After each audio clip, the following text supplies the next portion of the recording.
Hey, how's it going? Alright, so in front of us we've got the Beam Splitter by Old Blood Noise Endeavors. It is a, let's say a triple overdrive with some delay on tap on two of the overdrives.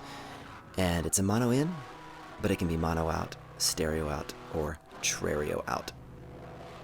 Which essentially means that you can you can have your own separate outs for the purple channel, the green channel, and the blue channel.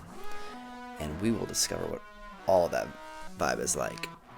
Right now in mono, you're getting them all kind of cascaded into each other. So we'll hear that a little bit, and we'll just kind of dive in from there. Before we get too further in this, let me tell you what I'm playing. I'm playing a 1969 Epiphone Sorrento. That's going into my 29 pedals Una and straight into my Maris LVX, which is acting as my looper. With all these knobs and changes, I can't play and tweak at the same time. So let's hear what this loop sounds like by itself. Let's turn the Beam Splitter off, and here's what the natural loop is going to be like.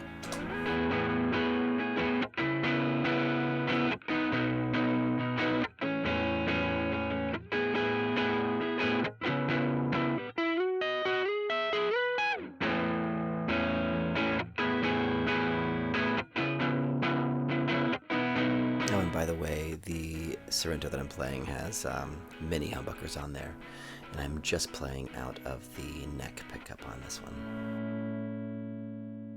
So that's what we're going with here, right? And let's do this. Let's take the Beam Splitter, everything to noon.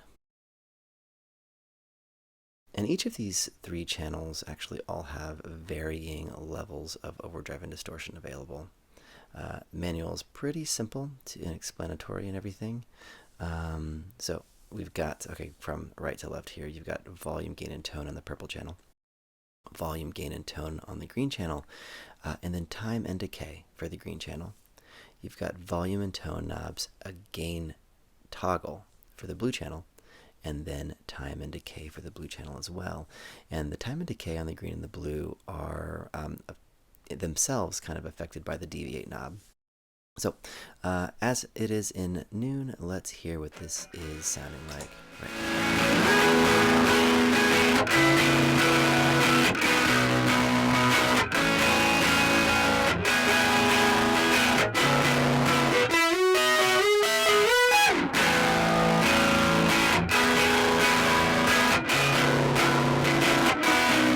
So as we keep playing this, we can start kind of move some things around and just kind of see what it feels like. So I'm just gonna start dialing some knobs.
So as you can tell, there's quite a bit of things that are available. So hang on a second. All right, so let's take a look at this now. Let's unplug, mute, and let me show you the I/O, the ins and outs. So, all right, let's focus. Okay, so you've got your in. That's your in. Your main out. And so that is when you're going mono, everything cascades into that. Everything is stereo. I'm sorry, it's not stereo. Oh man, everything is mono in that, and it's in series and coming out. And then you have two more outputs. So they're all color coded, right? So you've got a purple, a green, and a blue out, which coincides with the purple, green, and blue. So for this, let's see what we want to do. Let's keep the main out in, and that'll go into our left channel. And on this one, let's do the green out. That'll be the right channel. All right, so now let's see what we sound like, shall we?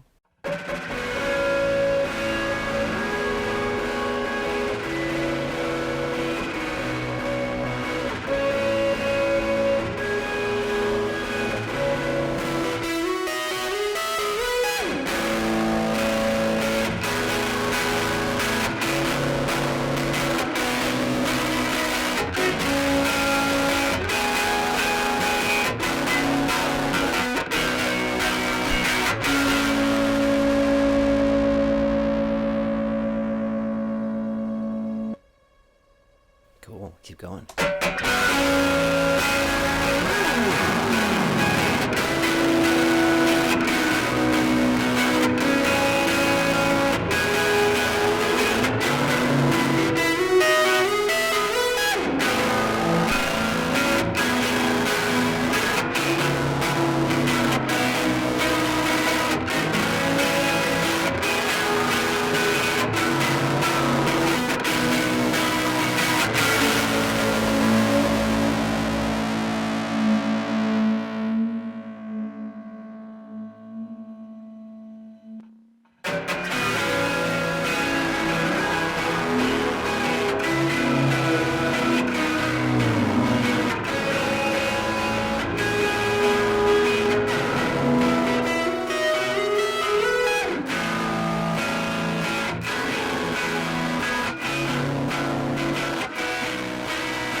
So there is stereo, and as you could tell, as we showed before, let's see, that was left channel on the blue.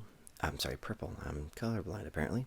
And right channel on the green, which I believe that means then that the blue channel is coming out of the main. Sorry, focus that back out of there. The main out. So let's do this. Let's take this green channel into blue, purple channel into green, and then main channel. All right. Okay, so what is that going to mean right now? All right. So you're going to have the green in your left ear, the blue in your right ear, and purple is going to be right down the middle. And the way I'm doing that right now is I'm running through Pro Tools. I think I'm using like their free version, their intro version.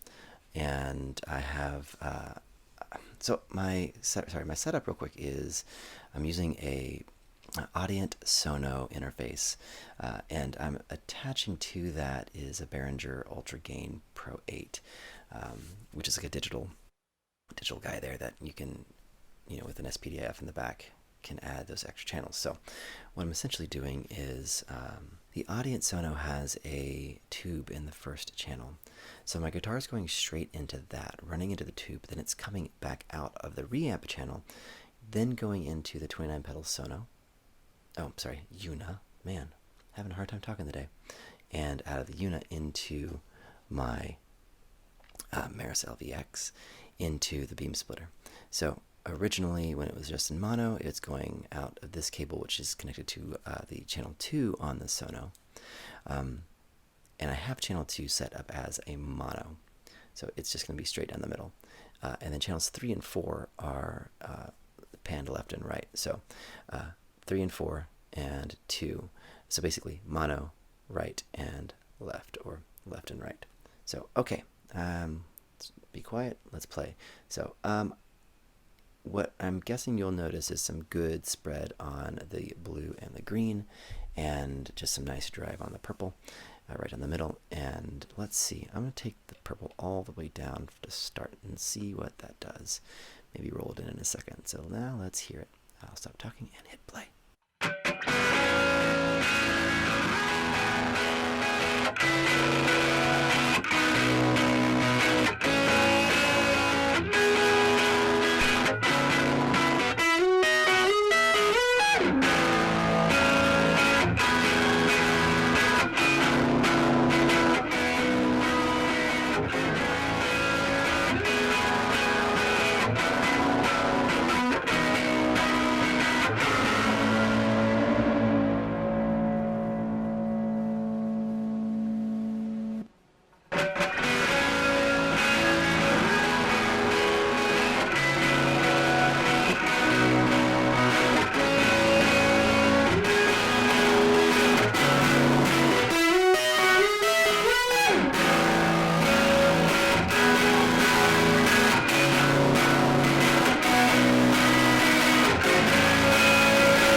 Wow, incredible. So I've just put the LEX back into the quieter, more ambient, so shall we call it, like reversed and solo, or reversed and half speed. Let's bring this all down. So, all right, now this is really wild because they're all individually controlling the channels that are sending out, and you know, doing this live, you know, you do like wet, dry, wet. Be a great way to do that. You could send these two into more wet effects, this just straight dry. Because it's a mono in, TREREO out, this would have to be the first thing in your chain, which does give a little bit of a limitation that way, but it's so jam-packed with like simple creativity. Yeah, you know, it's like it easily becomes the solo boost, right? You know, you're playing and then you're ready to hit that solo, you pound this guy on, and then all of a sudden, like, your sound explodes. Just a perfect amount of like micro delay. It's really amazing. So hey, I hope you enjoyed that. I sure did. You can read more about this pedal. You can read about the way that the deviate knob affects the time and decay, and they're the same. The time and decay are the same on both sides, but the difference, of course, being that each, the blue, the green, and the purple, are completely separate overdrive distortion type circuits. So you have like a light, a medium, and a heavy to really like tweak it to taste. So, wow, again, great job, Old Blood Noise. Fantastic, and I'm really looking forward to the next thing that you guys put out that I get my hands on. Super cool, super awesome. You get a thumbs up from me. This also has, like an expression control, and for those of you who like to use expression pedals, I don't usually, but that's just me. I never have. That's just me. They're great. They're great if you know how to use them and use them properly. I just usually don't. So, okay. Thank you for hanging out with me here. Thank you for checking this out. And I really hope that it showed you something unique that it can do that, to my knowledge, no other pedal can do. And I hope it sparked some creativity within you on what you could do with this pedal in your rig. So, what we're doing here is to kind of for everybody, for the community. We're collaborating together. We're trying to figure out what these pedals can do and what they can do for us. So, hey, like, subscribe, comment, let me know what you think. Yeah, I wish you the best of all things. Peace.